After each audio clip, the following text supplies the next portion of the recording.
Friends, welcome back to my channel. Last ವಿಡಿಯೋದಲ್ಲಿ ನಾನು SSP scholarship open ಆಗಿರೋದ್ರ ಬಗ್ಗೆ ಮಾಹಿತಿ ನೀಡಿದ್ದೆ. ಈ ವಿಡಿಯೋದಲ್ಲಿ ಸ್ಕಾಲರ್ಶಿಪ್ ಹಾಕೋದಕ್ಕೆ ಏನೇನು ಡಾಕ್ಯುಮೆಂಟ್ಸ್ ಬೇಕಾಗುತ್ತೆ ಅನ್ನೋ ಇನ್ಫಾರ್ಮೇಷನ್ ತಿಳಿಸ್ಕೊಡ್ತೀನಿ. ಮತ್ತು ನಾನು ಇಲ್ಲಿ ಇನ್ಫಾರ್ಮೇಷನ್ ತಿಳಿಸ್ತಾ ಇರ್ತೀನಿ. ಮತ್ತು ನಿಮ್ಗೆ ಏನಿಸ್ಬೋದು, ಈ ವೆಬ್ಸೈಟಲ್ಲಿ ಇರೋದಲ್ವ, ಇದೇ ಡಾಕ್ಯುಮೆಂಟ್ಸ್ ಇದ್ದರೆ ಸಾಕಾಗುತ್ತೆ, ಸ್ಕ್ರೀನ್ಶಾಟ್ ತಗೊಂಡು ನೋಡ್ಕೊಬಿಡೋಣ, ಫುಲ್ ವಿಡಿಯೋ ನೋಡೋದು ಬೇಡ ಅಂತ ಯಾರು ಸ್ಕಿಪ್ ಮಾಡಬೇಡಿ. ವಿಡಿಯೋನ ಕಂಪ್ಲೀಟ್ ಆಗಿ ನೋಡಿ. ತುಂಬ ಇಂಪಾರ್ಟೆಂಟ್ ಪಾಯಿಂಟ್ಸ್ಗಳನ್ನ ಹೇಳ್ತೀನಿ. ಈ ಪಾಯಿಂಟ್ಸ್ಗಳನ್ನ ನೀವು ಮನಸ್ಸಲ್ಲಿ ಇಟ್ಕೋಬೇಕು, ಅಥವಾ ನೀವು ಅದನ್ನ ಏನಾದ್ರು ತಪ್ಪಿದ್ರೆ ತಿದ್ದುಪಡಿ ಮಾಡಿಸ್ಕೋಬೇಕು. ಇಲ್ಲಾಂದರೆ ಈ ಸಲ ಕೂಡ ನೀವು ಸ್ಕಾಲರ್ಶಿಪ್ ಪಡ್ಕೊಳ್ಳೋದಕ್ಕಾಗಲ್ಲ. ಈ ಸಲ ಕೂಡ ನಿಮಗೆ ಸ್ಕಾಲರ್ಶಿಪ್ ಕ್ಯಾನ್ಸಲ್ ಆಗುತ್ತೆ. ಸೊ ವಿಡಿಯೋನ ಕಂಪ್ಲೀಟ್ ಆಗಿ ನೋಡಿ, ಎಲ್ಲೂ ಕೂಡ ಸ್ಕಿಪ್ ಮಾಡಬೇಡಿ.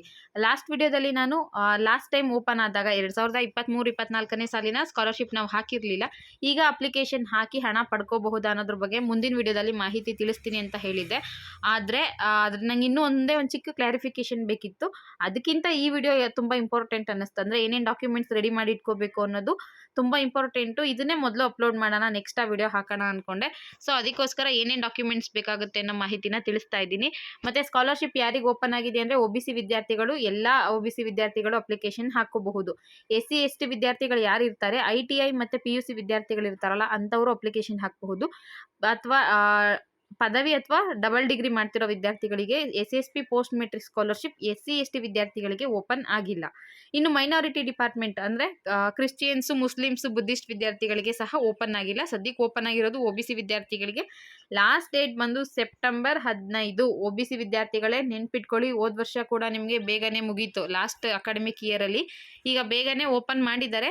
ಸೊ ಯಾರಾದರೂ ಎಲಿಜಿಬಲ್ ಇದ್ದರೆ ಈಗಲೇ ಅಪ್ಲಿಕೇಶನ್ನ ಸಲ್ಲಿಸ್ಕೊಳ್ಳಿ. ಅಪ್ಲಿಕೇಶನ್ ಸಲ್ಲಿಸೋದಕ್ಕೆ ಏನೇನು ಡಾಕ್ಯುಮೆಂಟ್ಸ್ ಬೇಕಾಗುತ್ತೆ ಅಂತ ನೋಡ್ಕೊಳ್ಳೋದಾದರೆ, ಮೊದಲನೇದಾಗಿ ವಿದ್ಯಾರ್ಥಿಗಳ ಆಧಾರ್ ಕಾರ್ಡ್ ಬೇಕಾಗುತ್ತೆ. ಆಧಾರ್ ಕಾರ್ಡ್ ಕಂಪಲ್ಸರಿ ಬೇಕು. ಮತ್ತು ಆಧಾರ್ ಕಾರ್ಡಲ್ಲಿ ನೇಮ್ ಇರೋ ಹಾಗೆ ಅಂತ ಇದರಲ್ಲಿ ಇದೆ ನೋಡಿ. ಇದೇನಪ್ಪ ಅಂದರೆ, ನಿಮ್ಮ SLC ಮ್ಯಾಥ್ಸ್ ಕಾರ್ಡಲ್ಲಿ ಯಾವ ಥರ ನಿಮ್ಮ ನೇಮ್ ಇರುತ್ತೋ ಆಧಾರ್ ಕಾರ್ಡಲ್ಲೂ ಸೇಮ್ ಹಾಗೆ ಮೇಂಟೈನ್ ಮಾಡಿ. ಸ್ಕಾಲರ್ಶಿಪ್ ಅಲ್ಲದೆ ಬೇರೆ ಯಾವುದೇ ನೀವು ಅಪ್ಲಿಕೇಶನ್ ಹಾಕ್ತೀರಾ ಅಂದ್ಕೊಳ್ಳಿ, ಒಂದು ಜಾಬ್ ಆಗಿರಬಹುದು, ಬೇರೆ ಬೇರೆ ವಿಚಾರಗಳಿಗೆ, ಪಾನ್ ಕಾರ್ಡು, ಪಾಸ್ಪೋರ್ಟ್ ಎಲ್ಲದರಲ್ಲೂ ಪ್ರಾಬ್ಲಮ್ ಆಗುತ್ತೆ. ಸೊ ನಿಮ್ಮ SLCಲಿ ಹೇಗಿರುತ್ತೋ ಹಾಗೆ ಮೇಂಟೈನ್ ಮಾಡ್ಕೊಳ್ಳಿ. ಇದನ್ನು ಯಾಕೆ ಹೇಳ್ತಿದ್ದೀನಿ ಅಂದರೆ, ಕೆಲವು ಮಹಿಳೆಯರು ಇರ್ತಾರೆ, ಮದುವೆ ಆದಮೇಲೆ ಅವ್ರ ಹೆಸರು ಜೊತೆ ಅವ್ರ ಗಂಡನ ಹೆಸರು ಸೇರಿಸ್ಕೊಬಿಡ್ತಾರೆ.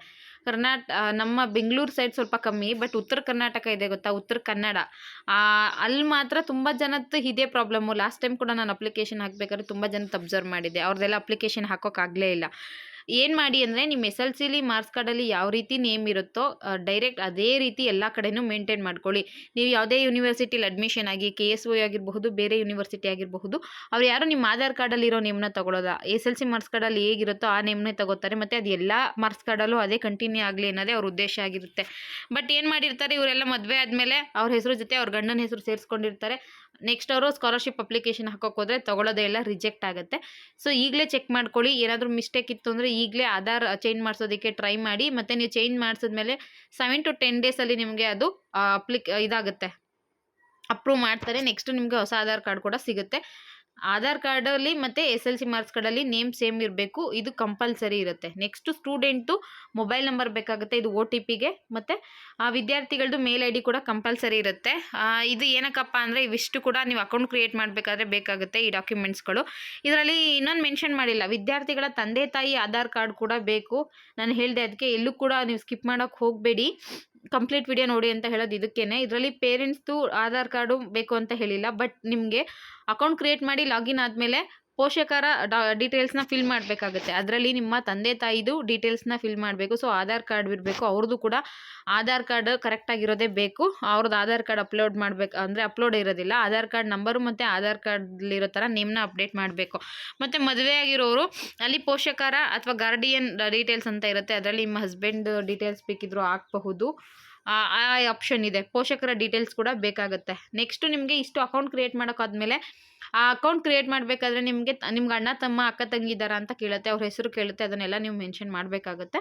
ಅದು ತುಂಬ ಈಸಿ ಇರುತ್ತೆ, ಮಾಡ್ಕೊಂಡು ಹೋಗ್ಬೋದು. ನೆಕ್ಸ್ಟು ನಿಮಗೆ ಅಕೌಂಟ್ ಕ್ರಿಯೇಟ್ ಮಾಡಿ ಲಾಗಿನ್ ಆದಮೇಲೆ SLC ಮಾರ್ಕ್ಸ್ ಕಾರ್ಡ್ ಬೇಕಾಗುತ್ತೆ. ರೋಲ್ ನಂಬರ್ನ ತೊಗೊಂಡು ಅಲ್ಲಿ ಎಂಟ್ರಿ ಮಾಡಬೇಕು.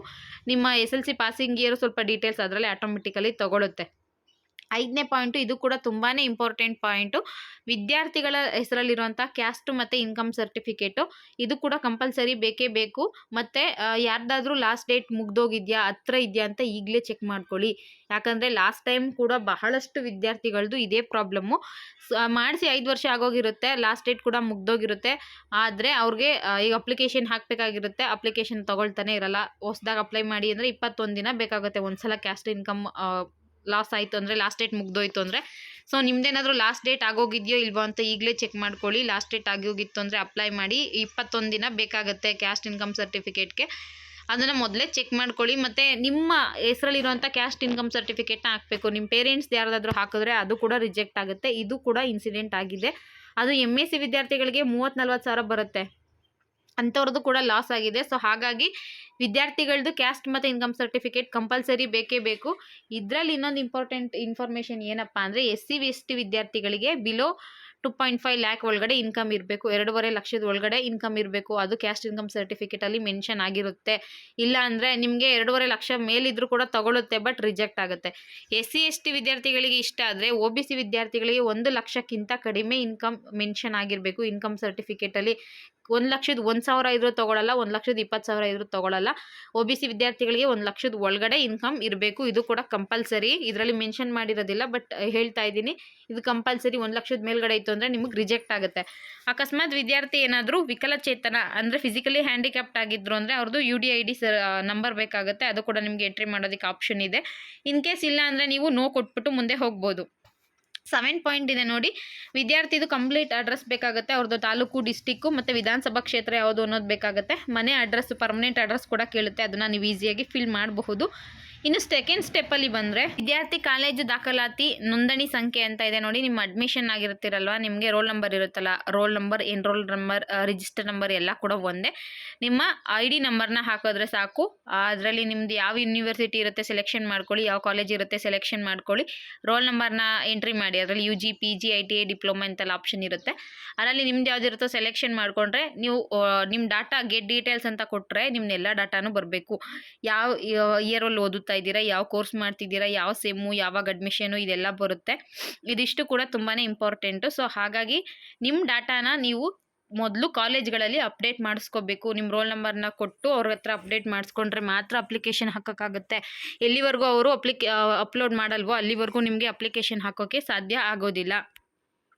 KSYಲೂ ಅಷ್ಟೇ, ನೀವು ಅಡ್ಮಿಷನ್ ಆಗಬೇಕಾದ್ರೇ ನಿಮ್ಮ SSP IDನ ಕೊಟ್ಟು ಅಲ್ಲಿ ಅಪ್ಡೇಟ್ ಮಾಡಿಸ್ಕೋಬೇಕು. ಈಗ ಅಡ್ಮಿಷನ್ ಸ್ಟಾರ್ಟ್ ಆಗಿದೆ ಅಲ್ವಾ, ನೆಕ್ಸ್ಟ್ ವಿಡಿಯೋದಲ್ಲಿ ತಿಳಿಸ್ತೀನಿ. KSYU ವಿದ್ಯಾರ್ಥಿಗಳು ಲಾಸ್ಟ್ ಟೈಮ್ ಅಪ್ಲಿಕೇಶನ್ ಹಾಕಿಲ್ವಲ್ಲ, ನಾವೀಗ ಹಾಕ್ಬೋದು ಅಂತ ಕೇಳ್ತಿದ್ರಲ್ಲ, ಅದರಲ್ಲೇ ಕ್ಲಾರಿಫಿಕೇಷನ್ ಕೊಡ್ತೀನಿ. ನೆಕ್ಸ್ಟು ಸಂಬಂಧಪಟ್ಟ ಇಲಾಖೆಗಳ ಈ ದೃಢೀಕರಣ ಸಂಖ್ಯೆ ಅಂತ ಇದೆ. ಈ ಅಟೆಸ್ಟೇಷನ್ ನಂಬರು ಇದು ಎಲ್ರಿಗೂ ಕೂಡ ಅಪ್ಲಿಕೇಬಲ್ ಆಗೋದಿಲ್ಲ. 2004ಕ್ಕಿಂತ ಹಿಂದೆಗಡೆ ಯಾರು SLC ಮಾಡಿರ್ತಾರೋ ಅಂತಹ ವಿದ್ಯಾರ್ಥಿಗಳಿಗೆ ಈ ಅಟೆಸ್ಟೇಷನ್ ನಂಬರ್ ಬೇಕಾಗುತ್ತೆ. ಮತ್ತು 2008 ಒಳಗಡೆ ಯಾರು PUC ಮಾಡಿರ್ತಾರೋ ಅಂತಹ ವಿದ್ಯಾರ್ಥಿಗಳಿಗೆ ಈ ಅಟೆಸ್ಟೇಷನ್ ಮಾಡಿಸ್ಬೇಕಾಗುತ್ತೆ. ಅದಾದಮೇಲೆ ನಿಮಗೆ ಅವ್ರು ಅಪ್ರೂವ್ ಮಾಡಬೇಕು. ಅಪ್ರೂವ್ ಆದಮೇಲೆ ಅಟೆಸ್ಟೇಷನ್ ID ಸಿಗುತ್ತೆ, ಅದನ್ನು ಎಂಟ್ರಿ ಮಾಡಬೇಕಾಗತ್ತೆ. ಇದು ಎಲ್ರಿಗೂ ಕಂಪಲ್ಸರಿ ಇಲ್ಲ. ನೆಕ್ಸ್ಟು ಹಾಸ್ಟೆಲ್ ಡೀಟೇಲ್ಸ್ ಅಂತ ಇರುತ್ತೆ. ಯಾರು ಹಾಸ್ಟೆಲಲ್ಲಿ ಇರ್ತಾರೋ ಅಂತಹ ವಿದ್ಯಾರ್ಥಿಗಳು ಮಾತ್ರ ಹಾಸ್ಟೆಲ್ ಡೀಟೇಲ್ಸ್ನ ಹಾಕಬೇಕು. ಇದು ಕೂಡ ಎಲ್ರಿಗೂ ಅನ್ವಯಿಸೋದಿಲ್ಲ, ಕೆಲವರಿಗೆ ಯಾರು ಹಾಸ್ಟೆಲ್ ಇರ್ತಾರೋ ಅಂಥವ್ರಿಗೆ ಅನ್ವಯಿಸುತ್ತೆ. ಇದರಲ್ಲಿ ಇನ್ನೊಂದು ಪಾಯಿಂಟ್ ಮೆನ್ಷನ್ ಮಾಡಿಲ್ಲ ನೋಡಿ, ನಾನು ಅದನ್ನು ಹೇಳ್ತಾ ಇದ್ದೀನಿ. ಸ್ಕಾಲರ್ಶಿಪ್ ಅಪ್ಲಿಕೇಶನ್ ಹಾಕಬೇಕಾದ್ರೆ ಸೆಕೆಂಡ್ ಸ್ಟೆಪ್ಪಲ್ಲಿ, ಫಸ್ಟ್ ಸ್ಟೆಪ್ಪಲ್ಲಿ ನಿಮ್ಮದು ರೋಲ್ ನಂಬರ್ ಎಲ್ಲ ಎಂಟ್ರಿ ಮಾಡ್ತೀರಾ. ಅದರಲ್ಲೇ ಕೆಳಗಡೆ ನಿಮಗೆ ಪ್ರೀವಿಯಸ್ ಇಯರ್ದು ಕೋರ್ಸ್ ಡೀಟೇಲ್ಸ್ ಕೇಳುತ್ತೆ. ನೀವು ಫಸ್ಟ್ PUC ಇದ್ದರೆ SLC ಡೀಟೇಲ್ಸ್ನ ಅಪ್ಲೋಡ್ ಮಾಡಬೇಕಾಗತ್ತೆ. ಇನ್ ಕೇಸ್ ನೀವು ಸೆಕೆಂಡ್ PUC ಇದ್ದರೆ ಫಸ್ಟ್ PUC ಡೀಟೇಲ್ಸ್ ಅಂದರೆ ಅದರಲ್ಲಿ ಯಾವ ಕಾಲೇಜು, ಯಾವ ತಾಲೂಕು, ಯಾವ ಡಿಸ್ಟಿಕ್ಕು, ಇದರಲ್ಲಿ ಕರೆಕ್ಟಾಗಿ ನೋಡಿಕೊಂಡು ನೀಟಾಗಿ ಮೆನ್ಷನ್ ಮಾಡಿ. ಸ್ವಲ್ಪ ಮಿಸ್ಟೇಕ್ ಆಯಿತು ಅಂದರೆ ನಿಮ್ಮದು ರಿಜೆಕ್ಟ್ ಆಗೋ ಚಾನ್ಸಸ್ ಜಾಸ್ತಿ ಇರುತ್ತೆ. ಯಾವ ತಾಲೂಕಲ್ಲಿ ಓದಿದ್ದೀರಾ, ಯಾವ ಕಾಲೇಜು ಎಲ್ಲ ಕೂಡ ಕ್ಲಿಯರಾಗಿ ನೀಟಾಗಿ ನೀವು ಅಪ್ಲೋಡ್ ಮಾಡಬೇಕು, ಇಲ್ಲಾಂದರೆ ಕ್ಯಾನ್ಸಲ್ ಆಗುತ್ತೆ. ಮತ್ತು ಅದು CGPA ಮಾರ್ಕ್ಸ್ ಅಂತೆಲ್ಲ ಕೇಳುತ್ತೆ, ಅದರಲ್ಲಿ ನೀಟಾಗಿ ಫಿಲ್ ಮಾಡ್ಕೊಂಡು ಹೋಗಿ. ಮತ್ತು ಯಾವುದೇ ಕ್ಯಾಟಗರಿ ವಿದ್ಯಾರ್ಥಿಗಳಿಗೆ ಆಗಲಿ ಸ್ಕಾಲರ್ಶಿಪ್ನ ಸೆಮ್ ವೈಸ್ ಕೊಡೋದಿಲ್ಲ, ಇಯರ್ಲಿ ಒನ್ಸ್ ಕೊಡೋದು. ಈಗ ನೀವು ಫಸ್ಟ್ ಇಯರ್ MA ಇದ್ದರೆ ಫೈನಲ್ ಇಯರ್ BAದು ಮಾರ್ಕ್ಸ್ಗಳನ್ನ ಎಂಟ್ರಿ ಮಾಡಬೇಕು. ಸೆಕೆಂಡ್ ಇಯರ್ ಇದ್ದರೆ ಫಸ್ಟ್ ಇಯರ್ದು PUC ಆಗಿರಬಹುದು, BA ಆಗಿರಬಹುದು ಅಥವಾ MA ಯಾವುದೇ ಆಗಿರಲಿ, ಏನು ಮಾಡಿರ್ತೀರ, ಈಗ ಯಾವ ಪ್ರೆಸೆಂಟ್ ಕೋರ್ಸ್ ಇರ್ತೀರ ಅದಕ್ಕಿಂತ ಪ್ರೀವಿಯಸ್ ಕೋರ್ಸ್ ಯಾವುದಿರುತ್ತೋ ಅದಕ್ಕೆ ನೀವು ಎಂಟ್ರಿನ ಮಾಡಬೇಕಾಗುತ್ತೆ, ಅದ್ರ ಮಾರ್ಕ್ಸ್ಗಳನ್ನ. ಅದು ಕೂಡ ಇಂಪಾರ್ಟೆಂಟು, ಕ್ಲಿಯರಾಗಿ ಎಂಟ್ರಿ ಮಾಡ್ಕೊಳ್ಳಿ. ಆಮೇಲೆ ನಿಮಗೆ ಈ ಅಟೆಸ್ಟೇಷನ್ ಜೊತೆಗೆ, ಈ ಅಟೆಸ್ಟೇಷನ್ ಆಧಾರ್ ಅಥೆಂಟಿಕೇಶನ್ ಕೇಳುತ್ತೆ. ಅಂದರೆ ಆಧಾರ್ ಕಾರ್ಡ್ ನಂಬರ್ನ ಹಾಕಿ, ಆಧಾರ್ ಕಾರ್ಡ್ ಲಿಂಕ್ ಆಗಿರೋ ಮೊಬೈಲ್ ನಂಬರ್ಗೆ OTP ಹೋಗುತ್ತೆ. OTPನ ಎಂಟ್ರಿ ಮಾಡಬೇಕು, KYC ಮಾಡಬೇಕು. ಅದು ಕೂಡ ಕಂಪಲ್ಸರಿ ಸ್ಟೆಪ್ ಆಗಿರುತ್ತೆ. ಆ ಸ್ಟೆಪ್ ಮಾಡಿಲ್ಲ ಅಂದರೆ ನಿಮಗೆ ನೆಕ್ಸ್ಟ್ ಸ್ಟೆಪ್ ಹೋಗೋದಿಲ್ಲ. ಇದಿಷ್ಟು SSP ಸ್ಕಾಲರ್ಶಿಪ್ ಹಾಕೋದಕ್ಕೆ ಬೇಕಾಗಿರುವಂತಹ ಡಾಕ್ಯುಮೆಂಟ್ಸ್ ಆಗಿದೆ. ಹೋದ ಸಲ ಅಪ್ಲೈ ಮಾಡಿದ್ದವರು ಈ ಸಲ ಮಾಡ್ಬೋದು ಅನ್ನೋದು ವಿಡಿಯೋ ಸಂಜೆ ಅಷ್ಟರಲ್ಲಿ ಅಪ್ಲೋಡ್ ಮಾಡ್ತೀನಿ. ಆದಷ್ಟು ಟ್ರೈ ಮಾಡ್ತೀನಿ ಇವತ್ತೇ ಅಪ್ಲೋಡ್ ಮಾಡೋದಕ್ಕೆ. ಇದಿಷ್ಟು ಇವತ್ತಿನ ವಿಡಿಯೋ ಆಗಿತ್ತು. ವಿಡಿಯೋ ಇಷ್ಟ ಆಗಿರೋ ಒಂದು ಲೈಕ್ ಮಾಡಿ, ಶೇರ್ ಮಾಡಿ, ಮಿಸ್ ಮಾಡದೆ ಸಬ್ಸ್ಕ್ರೈಬ್ ಮಾಡ್ಕೊಳ್ಳಿ. Thank you for watching friends.